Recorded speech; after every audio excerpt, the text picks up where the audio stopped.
7h22, tout compte fait avec vous et Éric Revel. Bonjour Éric.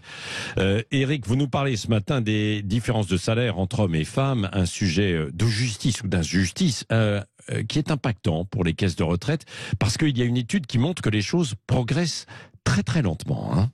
Oui, bonjour Patrick, bonjour à tous. En plein débat, oui, sur les retraites en France, cette étude du cabinet PwC me semble très éclairante. L'écart salarial entre hommes et femmes est en moyenne dans les pays riches de 14%, et il ne s'est que très faiblement réduit, disent les rédacteurs de cette étude, très faiblement réduit sur ces 10 dernières années.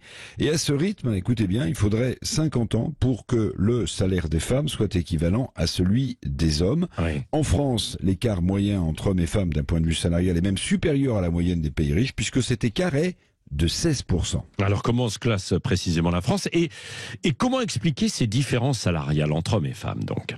La France est mal classée, Patrick, pour les écarts salariaux entre hommes et femmes. Elle n'arrive, je regardais dans cette étude, qu'en 23e position. Il y a donc encore beaucoup de chemin à faire. Alors, la raison de cet écart de 16% dont je vous parlais tout à l'heure entre le salaire des hommes et celui des femmes dans notre pays, s'explique d'abord par des salaires d'embauche plus bas pour les femmes, à diplôme égal, à compétences égales.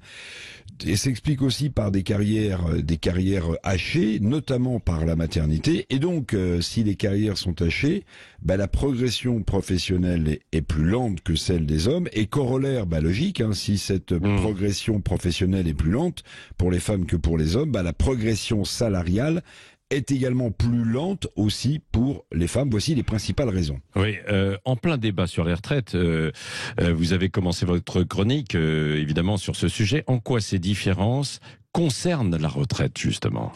En réalité, Patrick, l'écart entre les salaires des hommes et des femmes est d'abord une question de justice sociale, bien sûr, d'égalité. Mais c'est aussi, oui, je le disais en commençant, une question qui intéresse directement l'équilibre des caisses de retraite. Alors, pourquoi ?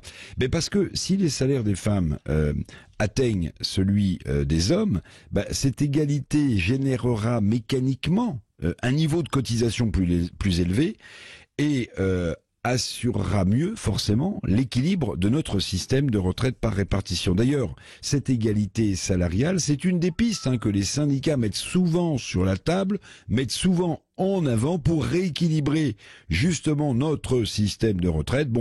En pleine mobilisation contre la réforme justement des retraites, il me semblait, Patrick, ce matin, intéressant d'aborder ce point. Oui, merci Éric Revel, et évidemment vous pouvez réagir sur ce sujet comme beaucoup d'autres tout à l'heure aussi. Françoise Degois pour l'édito politique à 7h40.